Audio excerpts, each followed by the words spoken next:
Nah, hari ini kita akan mempelajari mengenai larutan asam basa. Nah, ini PPT ini Bapak ambil dari Erlangga, tapi Michael Purba kurang lebih sama ya dengan buku yang kalian punya. Kalau misalkan beda, intinya juga tetap sama ya mengenai asam basa.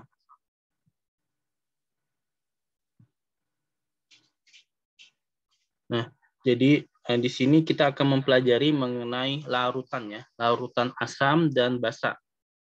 Nah, jadi wujud yang kita pelajari adalah wujud cair dan merupakan larutan. Nah, sebelum Bapak lanjut, mungkin Bapak akan menanyakan ke kalian ya sebagai mereview ya. Kok keluar?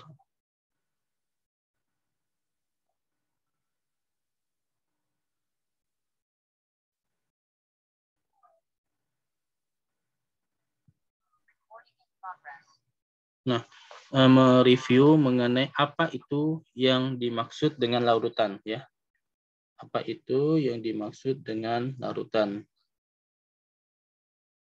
Mungkin salah satu dari kalian coba Anissa Tiara. Assalamualaikum Anissa Tiara.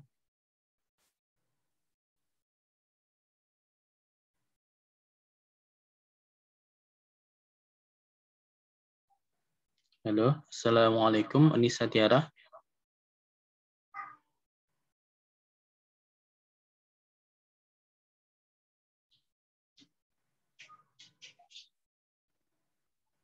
Oke, tidak merespon ya. Oke, Bapak coba yang lain. Coba Alia Fijatur Rahmi. Iya, Ustaz. Nah, Alia, sebelum kita masuk ke bab ini, Bapak ingin menanyakan ke Antum yang sepengetahuan Alia saja ya, menjawabnya apa yang dimaksud dengan larutan? Yang terdiri dari zat pelarut dan terlarut. Iya, jadi betul ya yang tadi disampaikan oleh Alia. Jadi larutan adalah terdiri dari zat pelarut dan terlarut. Minimal ada dua senyawa yang berbeda ya. Minimal ada dua senyawa yang berbeda. Oke, sebelum kita lanjut ke larutan asam basa, Bapak akan menjelaskan dulu apa sih itu larutan, ya, sehingga kalian memahami pengertian larutan tersebut ya. Oke, syukuran Alia ya. Ya, silakan Anissa.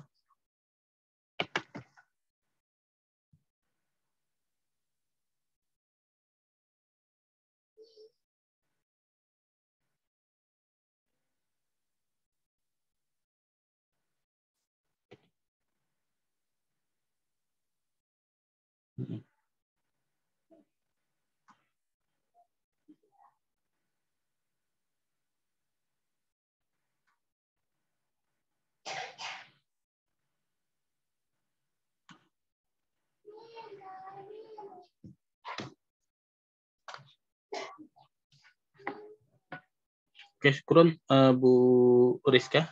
PTM hadir semua ya. Udah bisa kelihatan apa yang ada di TV?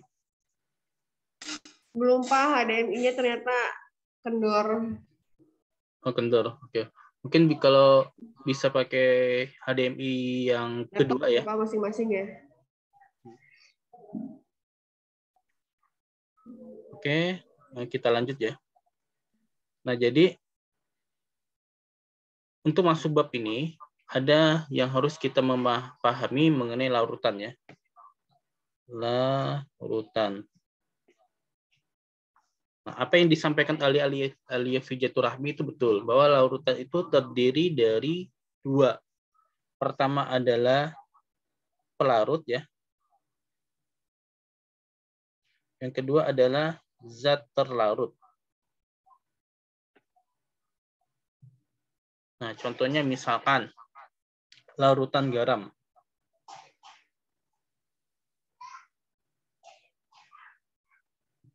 Nah, larutan garam ini terdiri dari dua senyawa yang berbeda. Pertama, senyawanya adalah air. Yang kedua adalah garam.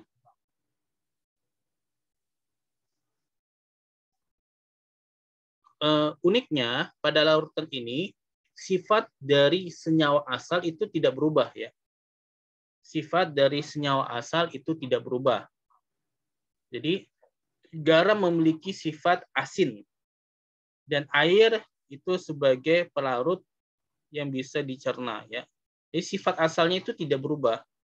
Nah, sehingga larutan ini bisa dikatakan sebagai sebuah campuran ya. Sebuah campuran.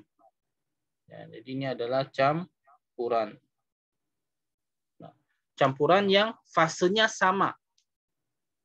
Nah, sehingga ini juga dimasukkan ke dalam campuran homogen ya. Karena fasenya sama. Campuran homogen. Nah, ini yang dimaksud dengan larutan. Seperti itu. Oke, misalkan ada pertanyaan silakan mengenai larutan.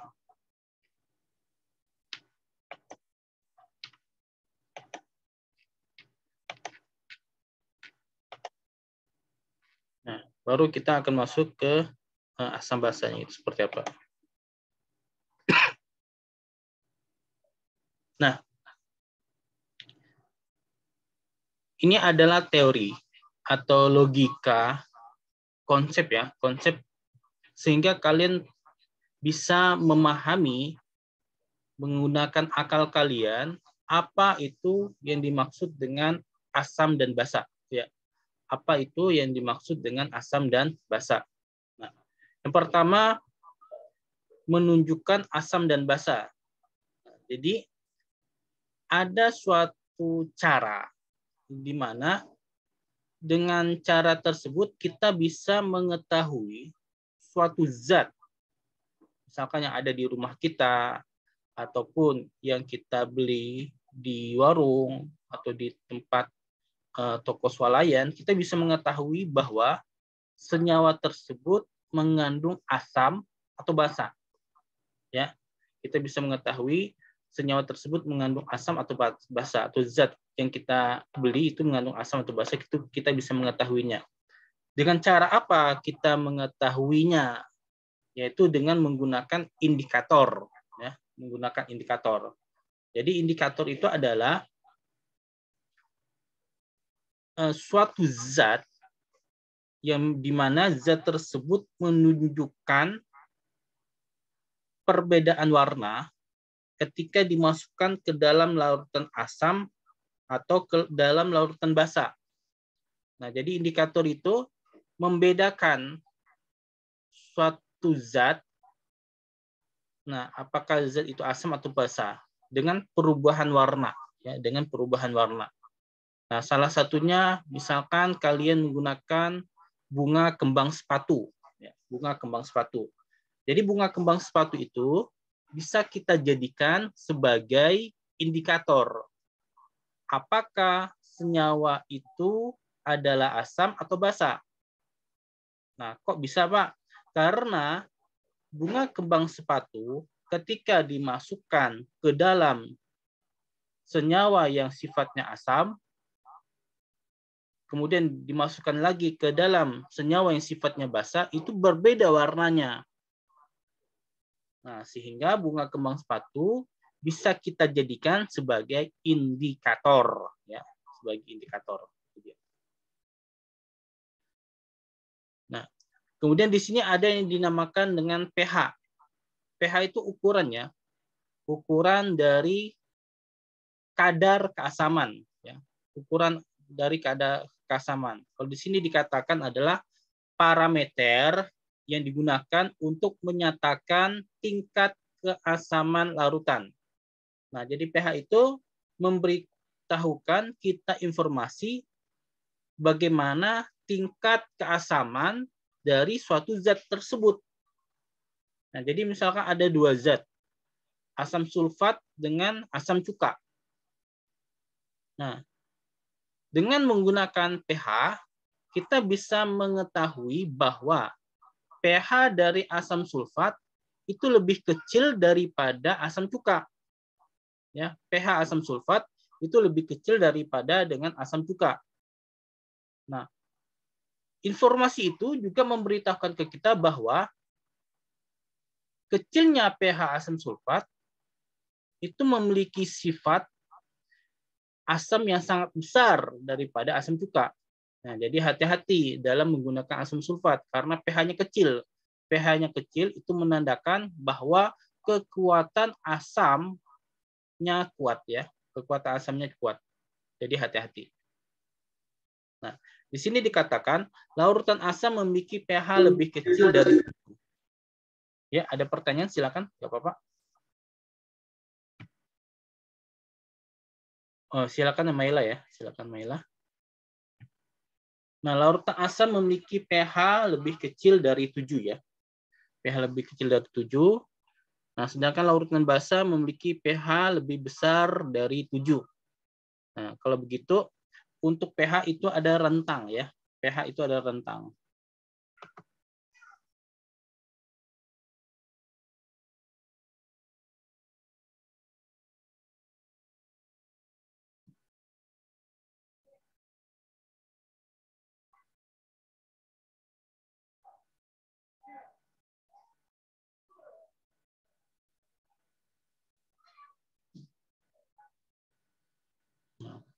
pH itu atau derajat keasaman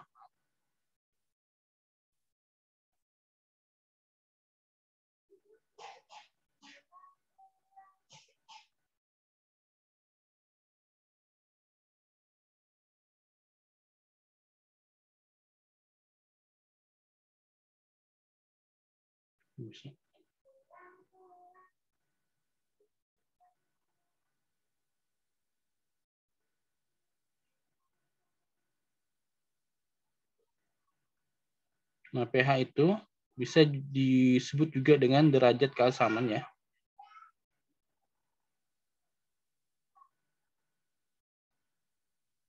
Nah, ini memiliki rentang ya, memiliki rentang.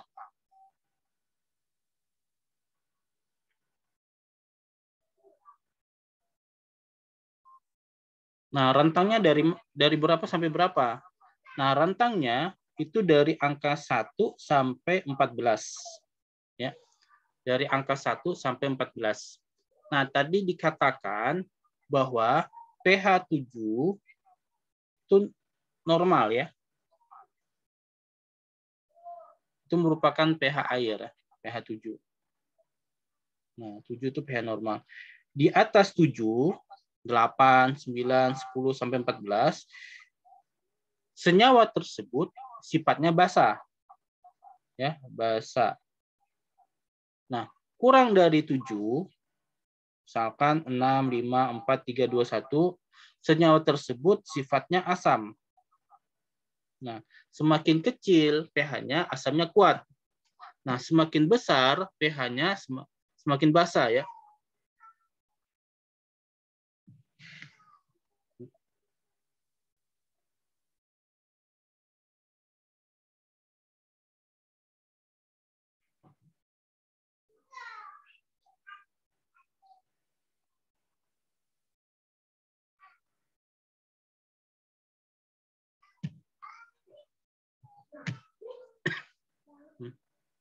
Nah, begitu informasi ya. Jadi pH derajat keasaman memiliki rentang ya, memiliki rentang.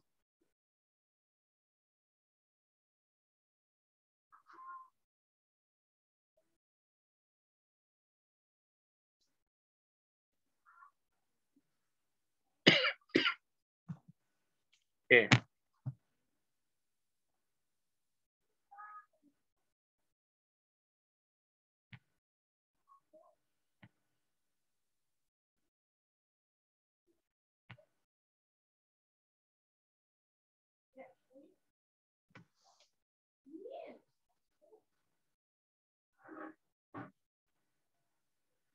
Nah, itu merupakan salah satu cara untuk menunjukkan sifat asam dan basa ya. Nah, kemudian secara logika kok bisa seperti itu, Pak? Itu. Kenapa indikator itu bisa membedakan? Kenapa suatu senyawa itu ada asam ataupun basa? Nah, logikanya gimana? Itu. Teorinya gimana? Nah, di sini ada 3 teori, tapi pertama kali kita menggunakan teori asam basa Arrhenius ya. Nah, teori asam basa Arrhenius. Nah, jadi larutan asam memiliki rasa masam dan bersifat korosif. Nah, ini sifat ya. Sifat secara nyata dari larutan asam. Nah, misalkan asam sulfat, asam klorida, itu rasanya masam. Nah, contohnya cuka ya. Kita tidak menggunakan asam yang tinggi, pH yang rendah, tapi kita menggunakan asam yang tidak terlalu tinggi, tidak terlalu rendah pH-nya ya. Misalkan cuka. Cuka itu memiliki rasa masam. Nah, kemudian bersifat korosif ya.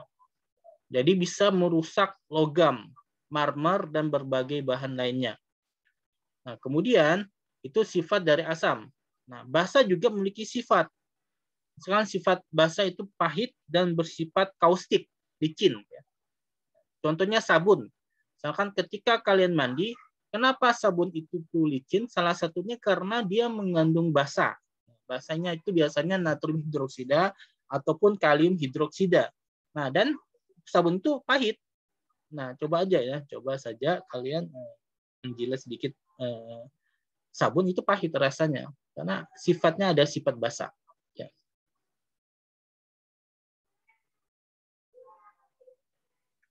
Nah, ini sifat langsung ya, bukan teori kenapa ada asam basa ya, belum. Ini belum masuk ke teorinya. Nah, ini baru teorinya. Jadi, menurut Arrhenius, asam adalah zat yang dalam air melepaskan ion H+. Ya. Zat yang dalam air melepaskan ion H+.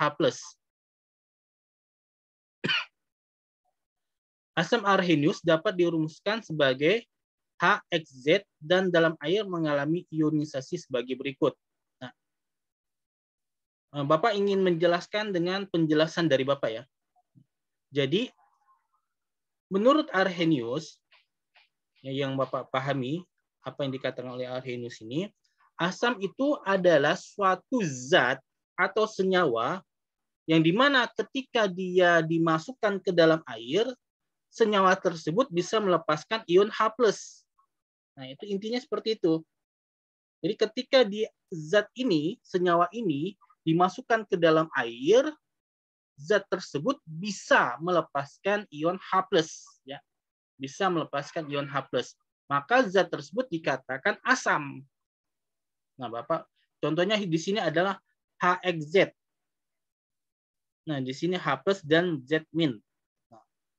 Kalau kita contoh misalkan pada HCl atau H2SO4 ya. HCl atau H2SO4.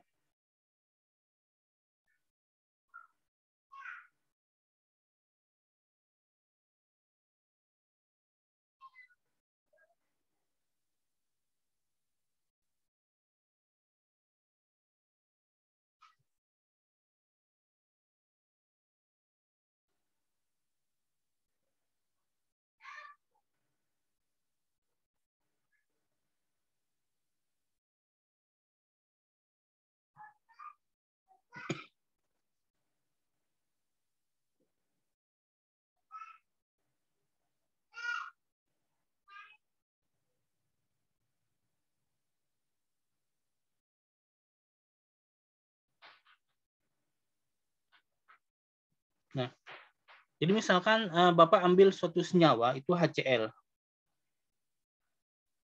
HCl ini ketika kita masukkan ke dalam air, menurut Arrhenius, HCl ini akan melepaskan ion H+. Jadi HCl ini akan menjadi H+ dan Cl-. Nah, karena HCl ini melepaskan H+ di dalam air, maka HCl ini dikatakan larutan asam. Ya, dikatakan larutan asam karena dia melepaskan H+, seperti itu. Ya. Bapak, contoh yang lain lagi, misalkan H2SO4 ya. H2SO4. H2SO4 ketika kita larutkan di dalam air sebagai pelarutnya, maka H2SO4 ini melepaskan asam H+, ya. Melepaskan H+ menjadi 2H+, plus SO4 2 minus. Nah, karena H2SO4 ini melepaskan H+, apalagi jumlah H plusnya 2, karena valensinya ya. Nah, ini termasuk larutan asam. H2SO4 ini termasuk larutan asam. Nah, seperti itu pengertian asam menurut Arrhenius. Jadi suatu senyawa yang dimana ketika dilarutkan di dalam air, senyawa tersebut melepaskan H+. Ya. Senyawa tersebut melepaskan H+.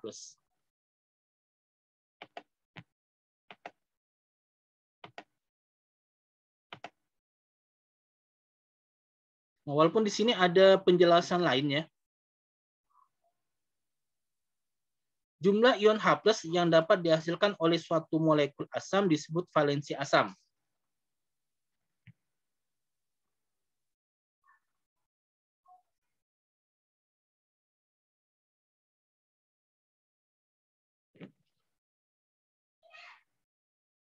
Ya.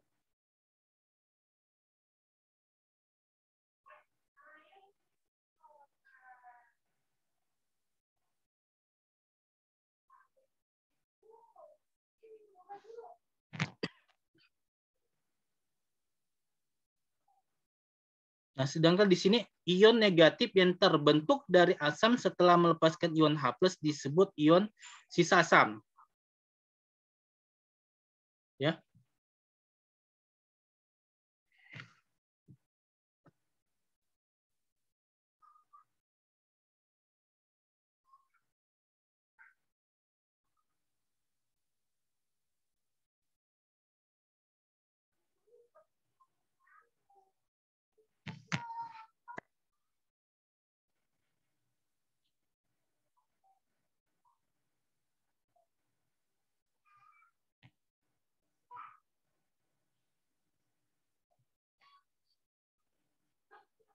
Nah, kebalikannya dengan basa ya.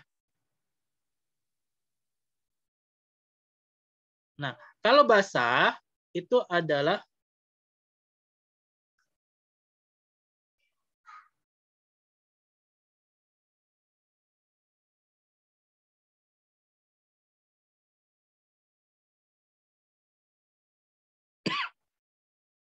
basa adalah senyawa yang dalam air dapat menghasilkan ion hidroksida ya.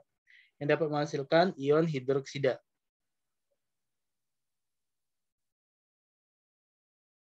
Nah, jadi basa adalah suatu zat yang ketika zat tersebut dimasukkan ke dalam air, ya, dimasukkan ke dalam air, zat tersebut menghasilkan ion OH-.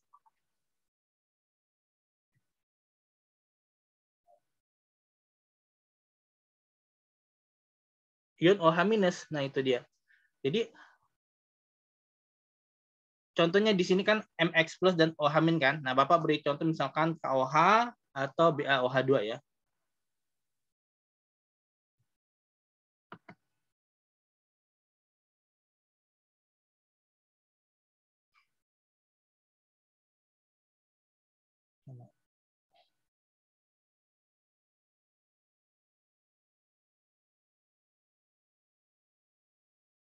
Nah, misalkan di sini adalah basanya KOH.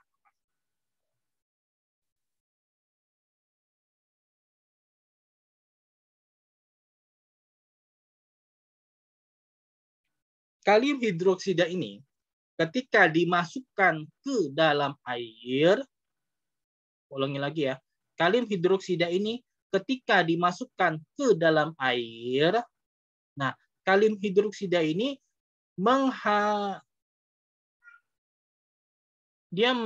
bukan menghasilkan ya, apa yang namanya ya, terbentuk ion OH- ya.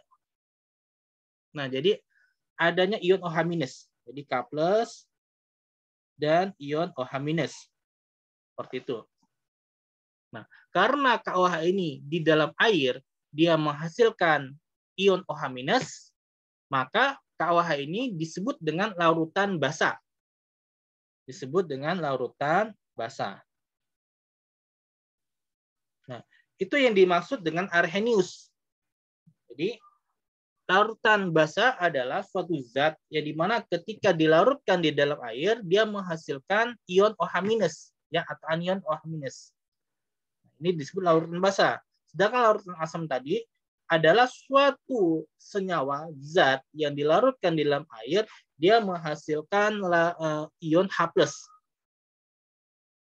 Ion H+ seperti itu. Ya.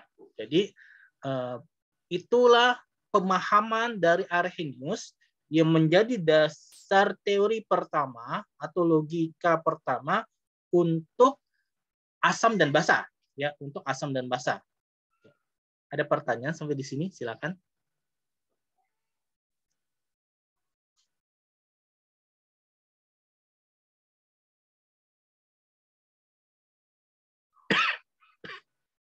Ada pertanyaan? Silakan. Nggak ada ya? Nah, kalau tidak ada, Bapak bertanya. Ya.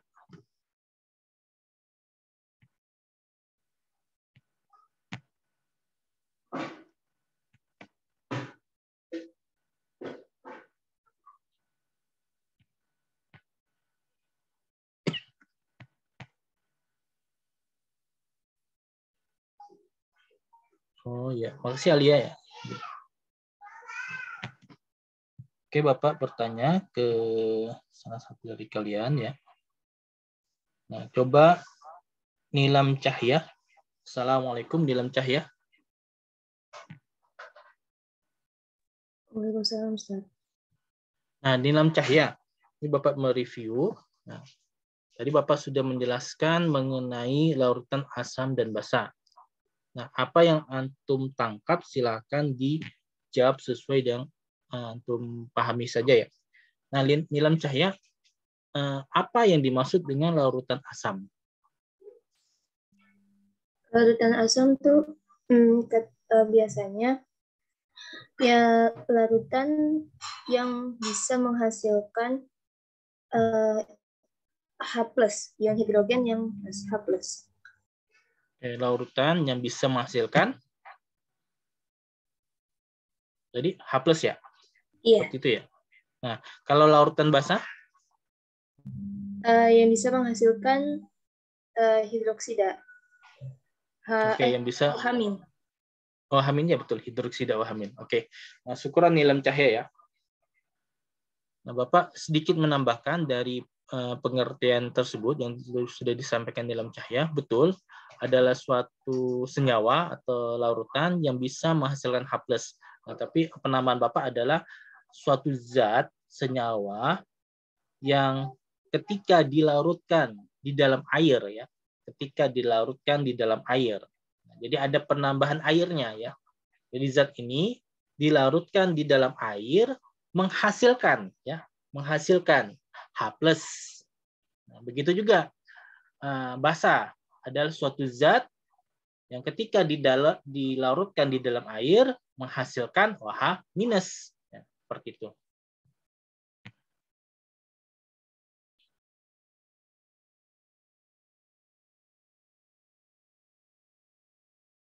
Oke, syukurnya naik Akila ya informasinya.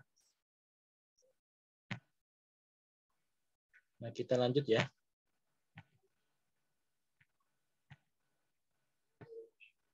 Nah, itu tadi sudah kita mempelajari indikator. Nah, teorinya dari Arrhenius, asam dan basa. Nah, kemudian kita mempelajari apa lagi nih? Nah, kita di sini ada skala pH ya. Nah, di sini skala pH menginformasikan kita beberapa sifat keasaman atau kebasaan dari alat-alat keseharian yang kita gunakan. Ya. Nah, contohnya baterai di sini dikatakan 0 ya. Nah, atau keasamannya tinggi ya, atau lebih kecil dari 0, mendekati 1.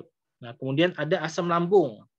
Asam lambung ini dia 1. Nah, ini sangat kuat asamnya ya. Nah, kemudian lemon ini 2.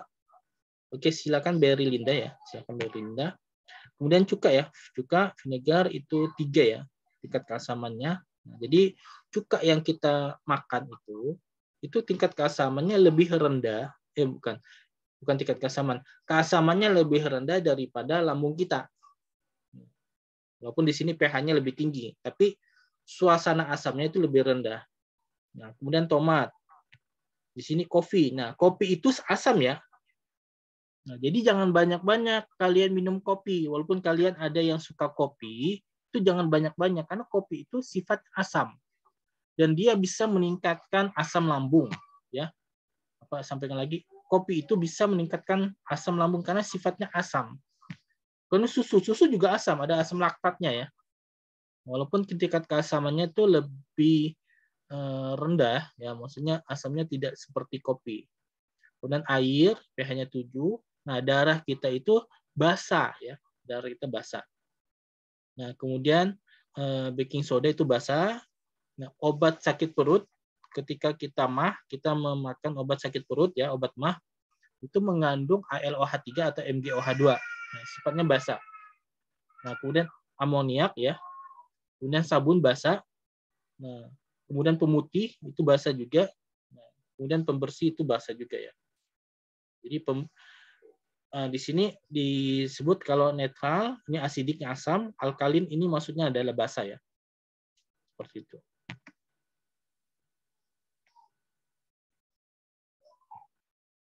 Nah,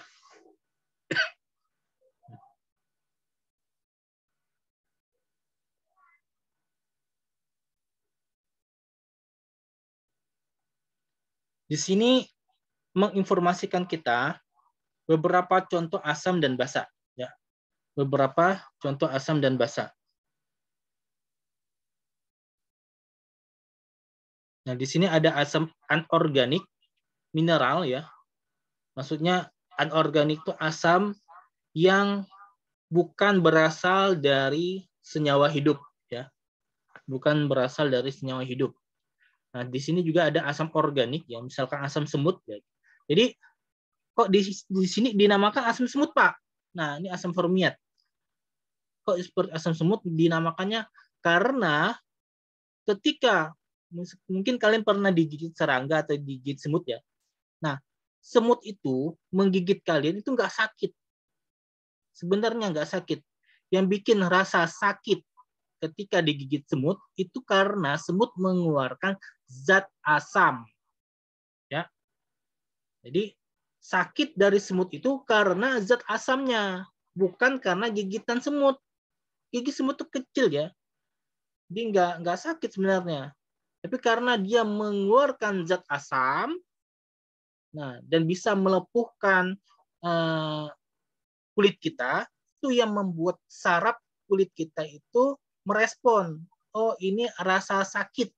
Nah rasa sakit itu berasal dari zat asam semut atau asam formiat, bukan dari gigit semut ya, gigitan semut. Nah, kemudian asam asetat ya. Asam asetat ini asam cuka, ini organik ya. Oke, syukur Alia ya. Nah, dari asam anorganik maupun asam organik ini, nah kalian lihat bahwa misalkan pada asam klorida maupun asam cyanida dia melepaskan H+. Ya. Begitu juga asam formiat dan asam asetat, asam semut ini. Dia melepaskan H+. Nah, itulah yang menyatakan bahwa larutan ini asam karena dia menghasilkan H+. Nah, dia menghasilkan H+. Nah, kemudian Cl- dan Cn- itu apa, Pak? HCO- dan CH3CO- itu apa? Itu sisa asam. Sisa asam ya. Zat yang di mana zat tersebut H+-nya atau kehilangan H+. Nah, itu namanya sisa asam. Jadi zat yang kehilangan H+, ya. Bapak ulangi lagi ya. Zat yang kehilangan H+. Seperti itu, oke.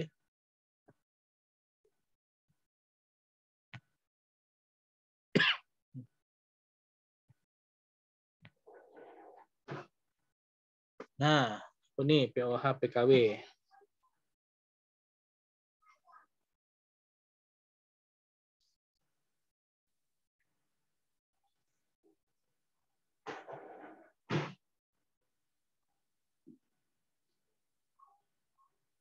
Bentar ya.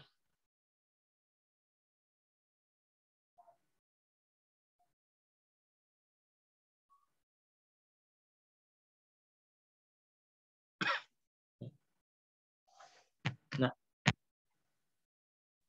sebelumnya tadi Bapak menyampaikan adanya pH ya. pH itu adalah derajat keasaman.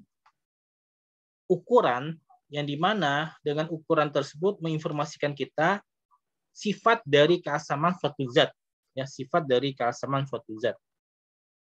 Nah, di sini informasi asal muasal pencetus dari pH tersebut ya. Pencetus dari pH tersebut adalah seorang ahli kimia dari Denmark ya. Namanya Sorensen. Nah, hidup 1868 sampai 1939. Jadi pada abad ke ini ya, 19 ya. Jadi silakan Asifah Khansa ya, silakan. Nah, ini berarti sudah lama banget nih. 1868 sampai 1939. Nah, jadi Sorensen ini memberikan pemahaman atau mengusulkan suatu konsep mengenai pH. Nah, konsepnya gimana? Jadi pH ini merupakan menyatakan konsentrasi ion H+. Jadi masih ada hubungannya dengan konsentrasi. Jadi kita tidak bisa melepaskan dari keberadaan mol dan konsentrasi ya. Jadi pH itu rupanya adalah konsentrasi. Nah, konsentrasi. Tetapi konsentrasi yang diberikan suatu persamaan negatif logaritma ya. Suatu konsentrasi yang diberikan persamaan negatif logaritma. Sehingga pH itu sama dengan min logaritma konsentrasi ya. Konsentrasi dari H+. Nah, jadi kalau begitu untuk mengukur pH itu dari konsentrasi H+. Ya, dari konsentrasi H+. Bukan sisa asam ya. Kalau sebelumnya ini kan ada sisa asam. Sisa asam kan ini enggak digunakan. Yang digunakan adalah H+-nya, konsentrasi dari H+-nya.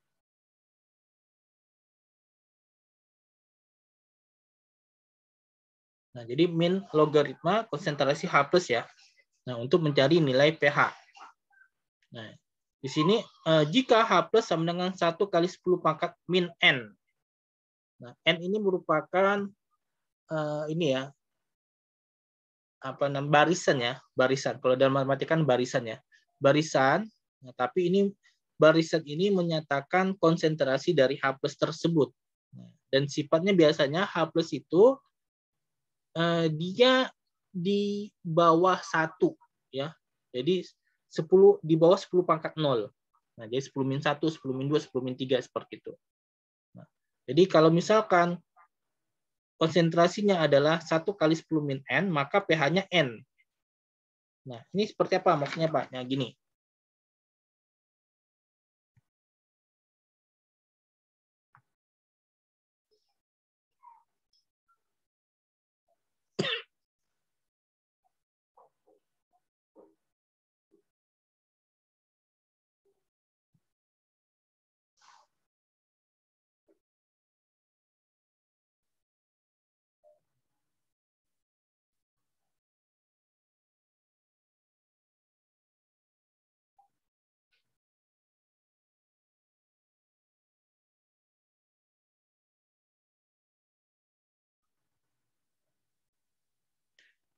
Apa tadi itu?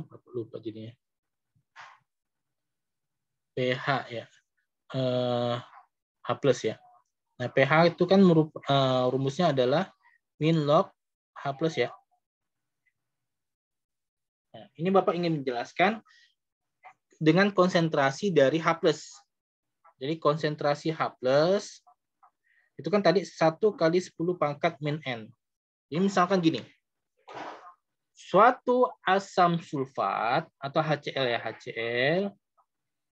Nah, itu menghasilkan H+ dan Cl-. Nah, H+ yang dihasilkan itu adalah 0,1 M. Ya, 0,1 M. Nah, berarti H+ di sini adalah 0,1 M. 0,1 M itu kita bisa tuliskan di dalam persamaan matematika adalah 1 kali 10 pangkat minus 1 ya. Nah, 1 kali 10 pangkat minus 1. Sehingga tadi kan dikatakan pH-nya adalah N kan? Berarti N-nya adalah 1. Artinya pH dari HCl adalah 1. Nah, tapi kalau kita ingin masukkan ke rumus, min log 1 kali 10 pangkat minus 1 ya. Nah, satunya itu berpindah ke depan. 1 min log 1. Nah, log 1 itu kan 0. Nah, 1 dikurang 0. Berarti pH-nya 1. Nah, jadi pengertian seperti ini. Tetapi di slide itu dia langsung ya, langsung. Jadi dia tidak menggunakan cara yang ini. Dia langsung. Dia tidak menggunakan cara ini yang Bapak tanda cepes, dia langsung. Nah, itu sama saja. Tapi lebih tepatnya jika kita menggunakan persamaan yang Bapak checklist ini. YPH sebenarnya min log 1 kali 10 min 1 atau juga bisa min log 10 min 1 berarti di 1. Tapi kalau kalian tulis 1 log min log 1 kali 10 min 1, log 1 itu sama dengan 0 ya. Nah, jadi pH-nya 1. Seperti itu. Oke, ada pertanyaan mengenai pH ini?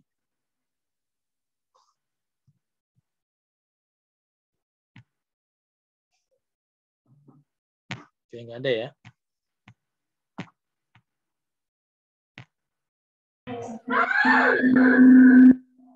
Ya, Ines mau nanya, silakan.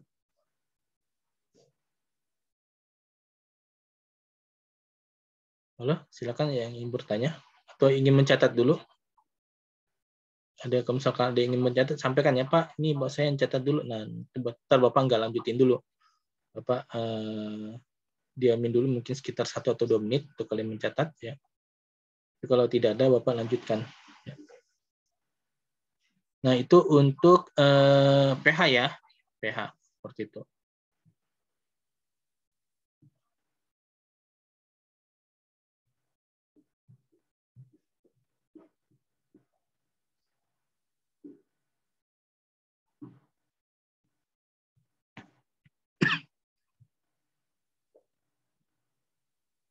Oh iya, kepencet ya. Oke, Afan, Ines.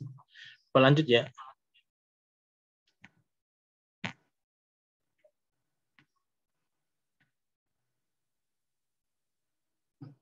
Nah, ini hubungan tingkat keasaman dengan pH ya, hubungan. Di sini dikatakan semakin asam larutan, semakin kecil nilai pH-nya. Ini tadi Bapak sudah sampaikan juga ya kan.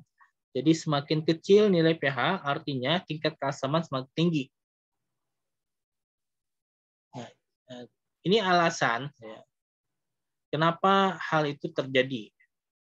Nah, karena pH dan konsentrasi ion H+ dihubungkan dengan tanda negatif. Nah, karena dia dihubungkan dengan tanda negatif tersebut, nah apalagi dasar logaritmanya adalah 10. Jadi perbedaan pH 1 dan pH 2 ya. Perbedaan pH 1 dengan pH 2 itu adalah 10 kali lebih kecil. Nah, jadi pH 1 itu lebih besar daripada pH 2. Ya, pH 1 itu lebih besar daripada pH 2. Kenapa? Karena konsentrasi dari pH 1 adalah 0,1 M. Sedangkan kalau konsentrasi dari pH 2 itu adalah 0,01 M. 10 kali lebih kecil daripada 0,1. Ya, 10 kali lebih kecil daripada 0,1. Nah, itu untuk pH perbedaan pH 1 dan pH 2 ya. Seperti itu.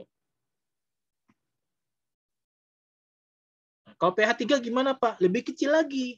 pH 4 lebih kecil lagi. Itulah mengapa asam cuka itu tingkat keasamannya lebih kecil karena pH konsentrasi H+-nya kecil, pH-nya 3. Walaupun kalian lihat oh pH-nya 3, Asam lambung pH-nya 1 nggak jauh nih. Nah, cuman kalau kita lihat dari konsentrasi itu sangat jauh ya. Nah, pH-nya 1 itu 0,1, 10⁻⁻1, dan sedangkan kalau pH 3 itu adalah 0,001 ya. Itu kalau misalkan dipersentasekan itu sangat-sangat kecil ya. Nah, coba misalkan kita persentasekan ya. pH 1 dan pH 3.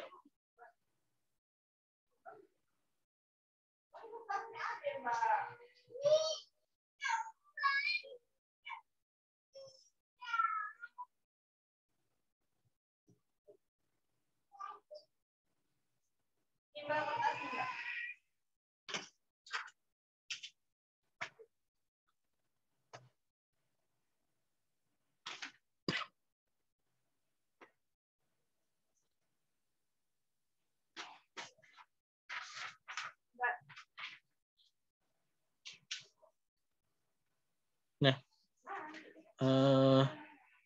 perbedaannya perbedaan pH 1 dan pH 3. Nah, jadi pH 1 dengan pH 3. Nah, pH 1 ini adalah asam lambung. Nah, pH 3 ini cuka. Kalau kita lihat, 1 dengan 3 ini nggak terlalu jauh. Rupanya jauh. Jauhnya di mana? Kalau pH 1 itu, untuk konsentrasinya adalah 0,1. Konsentrasi dari H+-nya ya. Nah, sedangkan kalau cuka itu, pH-nya 3 itu adalah 0,001. Nah, ini pH-nya 3.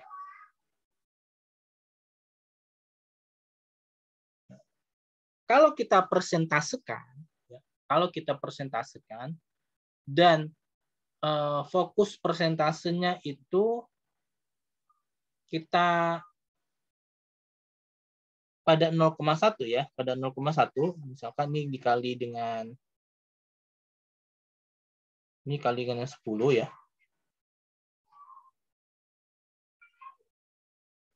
Nah, atau ini kalikan dengan 1000 ya. 1000. Ini kali 1000. Nah, ini dikali 1000. Sama-sama dikali 1000. Ini menjadi 100. Ini menjadi 1. Ya. Ini menjadi 100. Ini menjadi 1. Nah. Kemudian misalkan kita bagi dengan 100 ya. Bagi dengan 100. Bagi dengan 100. Ini bagi dengan 100. Ini 1. Ini menjadi 0,01. Nah. 1 dikurang 0,01 itu kan sama dengan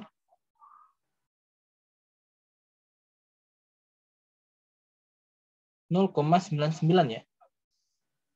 Nah, 0,99 dengan 0,01 itu kalau kita persentasekan itu sama-sama dikali 100 ya, itu sama dengan 99% dengan 1%. Ya, 99% dengan 1%. Nah, kalau gitu perbedaan antara pH 1 dengan pH 3 itu sangat besar ya. 99% dengan 1%. pH 1 itu adalah 99%, pH 3 itu 1%-nya. Jadi 1%-nya dari pH 1. Ya, 1%-nya dari pH 1. Itu sangat kecil. Nah, berarti asam dari cuka itu sangat kecil daripada asam lambung. Ya. Asam dari cuka itu sangat kecil daripada asam lambung.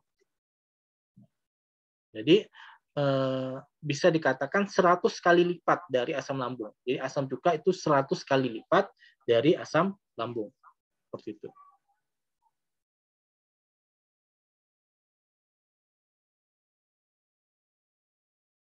Oke. Ini ada pertanyaan pertama ya. Kenapa pH 3 itu 0,001? Oke, bagus pertanyaannya ya.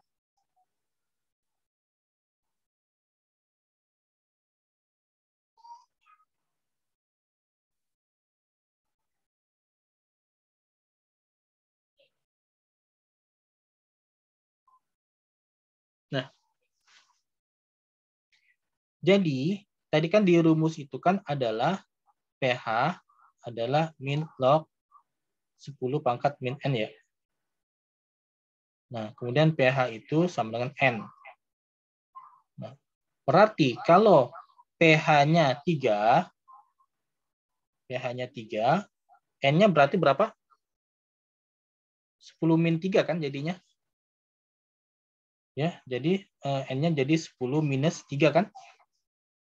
Nah, 10-3 itu kan sama dengan 0,001. Gimana? Sudah paham?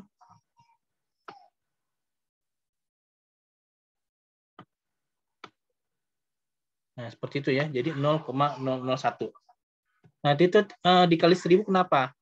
Jadi Bapak mengalikan 1000 itu untuk memperlihatkan ke kalian. Jadi tujuan Bapak hanya memperlihatkan kalian bahwa perbedaan pH 1 dan pH 3 itu sangat besar. Walaupun misalkan kita lihat, oh 1 dan 3 itu kan nggak jauh ya. Itu kalau dilihat dari pH-nya nggak jauh. Tetapi kalau kita lihat dari konsentrasinya itu sangat-sangat jauh. Nah, jadi Bapak ingin menyampaikan pada kalian pemahaman bahwa pH 1 dan pH 3 itu sangat besar perbedaannya. Itu saja.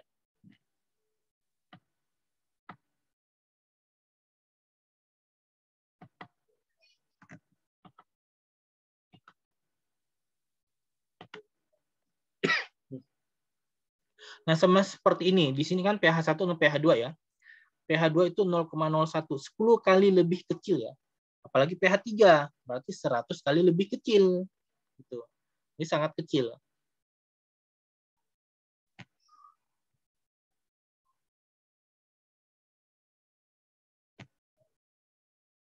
Ya.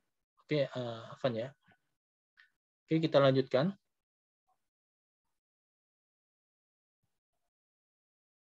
Nah, di sini juga ada pOH ya. Tadi ada pH, di sini juga ada pOH. Kalau pH itu adalah derajat keasaman ya, derajat keasaman. Kalau pOH itu derajat kebasaan. Nah, jadi ada namanya derajat keasaman, ada namanya derajat kebasaan. Nah, ukurannya itu sama dari 1 sampai 14, cuman memiliki informasi yang kebalik ya. Memiliki informasi yang kebalik. Nah, informasi kebalik seperti apa? Nah, ini yang Bapak akan menyampaikan ke kalian. Informasi kebaliknya seperti apa?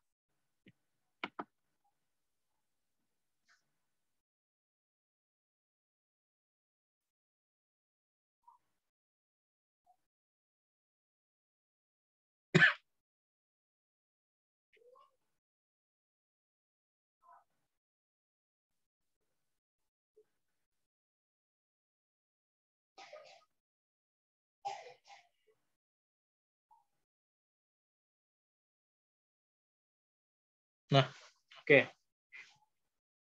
Jadi apa ya? Informasi kebalik ya, pH dan pOH. Nah, pH itu dari 1, 2, 3, 4, 5, 6, 7, 8, 9, 10, 11, 12, 13, 14. Ya. Nah, seperti ini pH. Nah, pH 1 itu asam, pH 14 itu basa, 7 itu netral. Nah, kalau pOH itu juga sama, 1, 2, 3, 4, 5, 6, 7, 8, 9, 10, 11, 12, 13, 14. Nah, cuman informasi yang bisa kita ketahui bahwa kalau pOH, 1 itu maksudnya basa. Basanya kuat. Jadi misalkan suatu zat memiliki pOH 1. Nah, jadi informasinya adalah zat tersebut basanya sangat kuat. Ya, basanya sangat kuat. Nah, tapi kalau informasinya suatu zat memiliki pH 1. Nah, berarti sifat asam dari zat tersebut itu kuat. Nah, kebalikan. Nah, atau misalnya informasinya gini. Suatu zat memiliki pOH 12. pOH 12. Artinya zat tersebut sangat asam, ya. Artinya zat tersebut sangat asam. Nah, kebalik kalau pH. Suatu zat memiliki pH 13. Nah, artinya zat tersebut sangat basa. Ya. Artinya zat tersebut sangat basa. Nah, jadi pH itu derajat keasaman, pOH derajat kebasaan. Untuk ukurannya itu sama, 1 sampai 14. Cuman informasi yang diberikan ke kita itu terbalik. Kalau pH 1 itu artinya asam, pH 14 itu basa, pOH kebalik. pOH 1 itu artinya basa. Nah, kalau misalkan 14 itu asam. Seperti itu ya, informasi yang bisa diberikan kepada kita untuk pH dan pOH.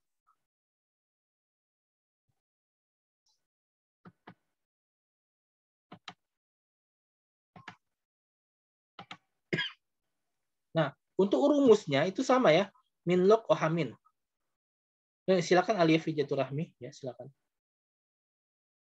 Untuk itunya berbeda ya, min log OH minnya berbeda. Berbeda, sama ya. Jadi pOH itu dihitung min log konsentrasi basa. Nah, pH itu kalau pH min log konsentrasi asam. Nah, jadi istilah-istilah ini harus kalian pahami ya. pH itu konsentrasi asam, H+, pOH itu konsentrasinya basa. Rumusnya sama-sama menggunakan negatif logaritma ya, min log.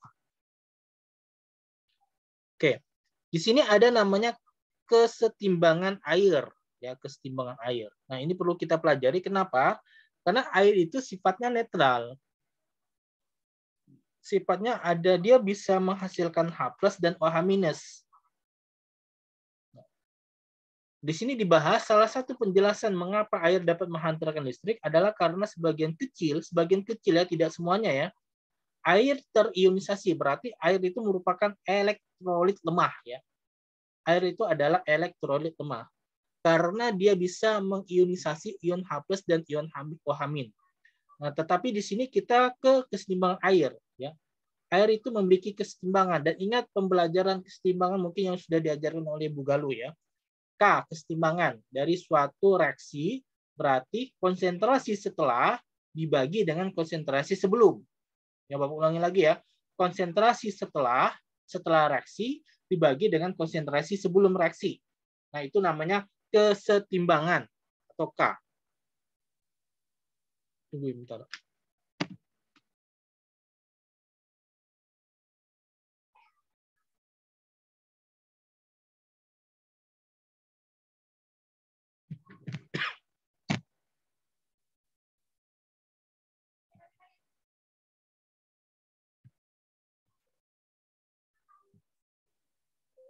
Nah, jadi kita untuk asam basa ini, larutan asam basa ini kita juga kembali ke mengenai kesetimbangan ya, atau KC. Jadi kesetimbangan air itu merupakan konsentrasi asam dikali konsentrasi basa dibagi konsentrasi air. Aku ulangi lagi, konsentrasi asam dikali konsentrasi basa dibagi konsentrasi air. Itu adalah kesetimbangan air atau ketetapan air. Nah, cuma di sini dikatakan, oleh karena H2O dapat dianggap konstan, berarti bisa dianggap nilainya 1 ya. Maksudnya adalah bisa dianggap nilainya 1. Maka hasil perkalian kesetimbangan konstan C, KC, dengan air itu merupakan KW. Ya. Nah, KW jadinya. Jadi dianggap konstan. H2O itu dianggap konstan atau nilainya 1. Jadi KC dikali H2O itu KW. Nah, jadi KW sama dengan konsentrasi asam dikali konsentrasi basa. Nah, konsentrasi asam dikali konsentrasi basa. Nilai KW itu adalah 10 minus 14. Nilainya adalah 10 minus 14.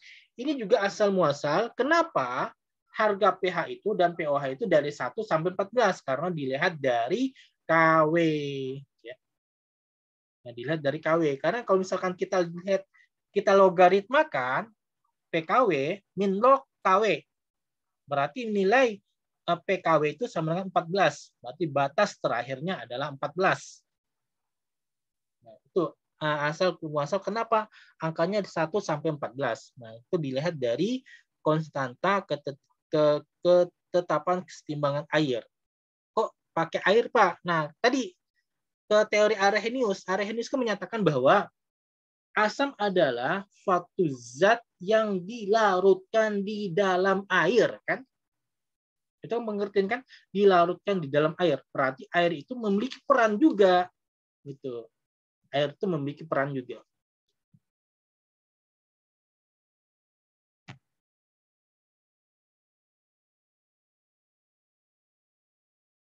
Nah, setelah kita memahami KW itu adalah perkalian konsentrasi asam dengan konsentrasi basa, artinya asam basa itu memiliki hubungan, ya, memiliki hubungan. Nah, kenapa memiliki hubungan? Karena berasal dari air, sama gitu, dari tempat yang sama. Jadi konsentrasi ion H sama besar dengan konsentrasi ion OH-. Jadi pada air, ini kembali ke air kan KW. Nah, pada air nilai konsentrasi asam itu sama dengan nilai konsentrasi basa. Apa ulangi lagi? Nilai konsentrasi asam itu sama dengan nilai konsentrasi basa. Nah, sehingga kita bisa menghitung nilai konsentrasi dengan mengakarkan KW. Ya, dengan mengakarkan KW. Nah, tadi KW kan itu kan adalah 10-14 kan. Jadi akar dari 10-14 berapa? Ada yang tahu? Akar dari 10-14. 10 pangkat min 7. Iya betul, Maila ya. 10 pangkat min 7. Nah, kalau kita mencari nilai pH dari 10 pangkat min 7, 7 kan? Netral kan? Nah, itu nilai dari air. Nah, pOH-nya juga 7. Nah, pOH min log 10 pangkat min 7 itu 7 juga. Nah, artinya asal dari kenapa kok pH air itu 7? Nah, ini dia asal muasalnya ya. pH airnya 7, pOH-nya juga 7 juga. Angka netralnya 7. Oke, dari sini kita bisa menghubungkan antara pH dan pOH. Jadi pH, derajat keasaman dengan derajat kebasaan itu ada hubungannya. Hubungannya berasal dari mana? Dari KW, kesetimbangan water ya. Atau ketetapan air. Nah, jadi KW itu kan merupakan konsentrasi asam dikali konsentrasi basa ya. Konsentrasi asam dikali konsentrasi basa. Ini kalau kita logaritmakan keduanya, masukkan ke rumus min log ya, masukkan ke rumus min log. Nah, jadi min log KW, min log H plus dan min log OH min itu sama dengan PKW sama dengan pH tambah pOH ya. PKW itu nilai kesetimbangan air sama dengan nilai kesetimbangan asam ditambah nilai kesetimbangan. Derajat air, kesetimbangan air sama dengan derajat asam ditambah derajat basa atau pH tambah pOH sama dengan PKW. Nah, artinya kalau kita bisa mengetahui nilai pH suatu zat, kita juga bisa mengetahui nilai pOH zat tersebut. Ya. Nah, kok gitu, Pak? Nah, gini.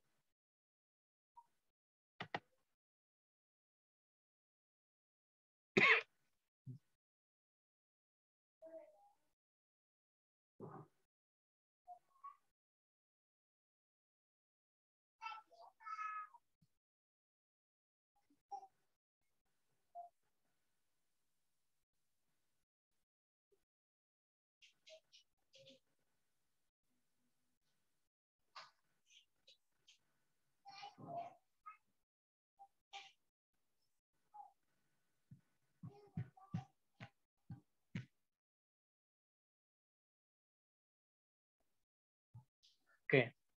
Nah, tadi kan pH ditambah pOH sama dengan PKW. Nah, nilai PKW itu adalah 14. Kan karena KW tadi adalah 1 kali 10 pangkat min 14. Jadi nilai PKW itu sama dengan min log 10 pangkat min 14 sama dengan 14. Artinya pH ditambah pOH itu hasilnya pasti 14. Ya. pH ditambah pOH hasilnya 14. Nah, sehingga ketika kita mendapatkan angka pH, kita bisa menghitung pOH. Misalkan pH. pH dari cuka adalah 3. Berarti 3 ditambah pOH sama 14. Kalau begitu pOH dari cuka itu berapa? Kalau pH-nya 3.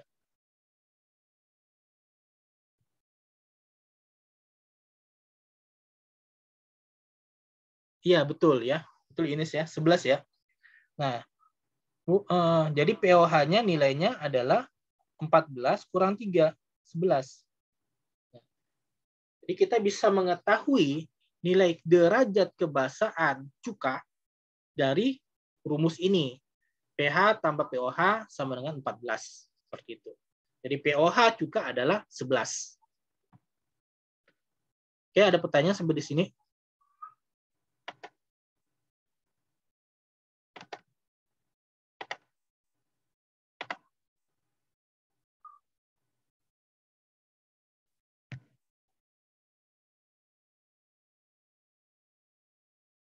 Nah, ini adalah contoh, mungkin sampai di sini ya, untuk hari ini kita.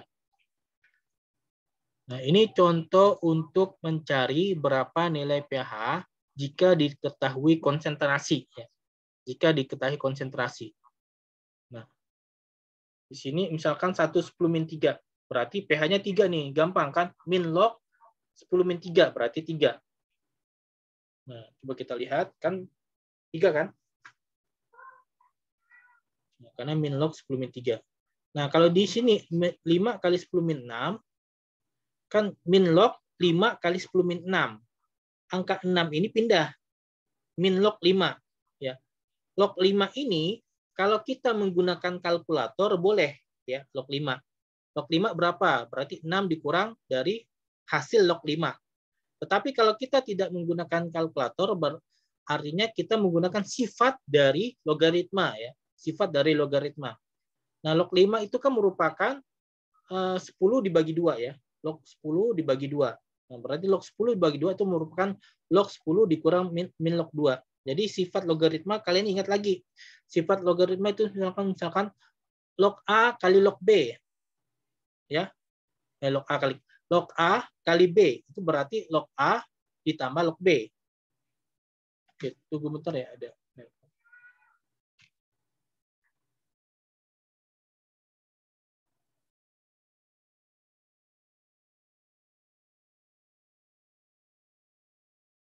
Oke, mungkin sudah 8.30 ya. Nah, ini soalnya. Oke, itu jawabannya ya.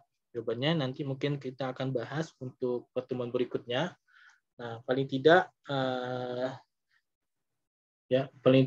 untuk kali ini kita sudah sampai slide ke-13 ya. Slide ke-13. Nah, mudah-mudahan pertemuan berikutnya kita akan sudah menyelesaikan mengenai asam basa ini. Ini kenapa nih?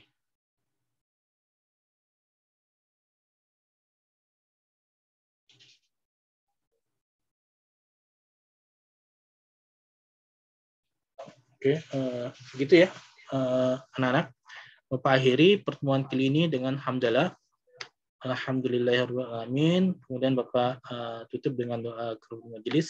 Subhanakallahumma wa bihamdika asyhadu an la ilaha illa anta astaghfiruka wa atubu ilaik.